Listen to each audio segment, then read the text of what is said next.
dawuh. Aku ora bisa nuduhke wong tuamu ning mung bisa cara sing kepiye? Sing bisa paring pituduh lenggahe Kyai Werkudara ya wong tuamu ki mapan ana Kahang Suralaya.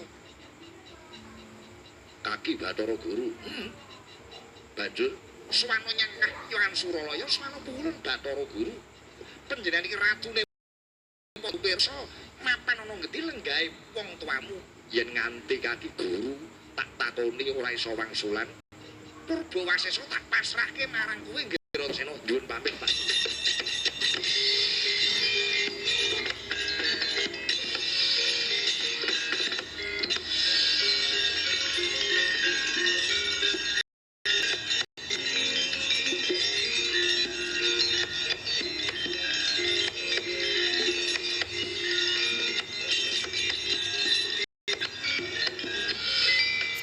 Tresna sinayeng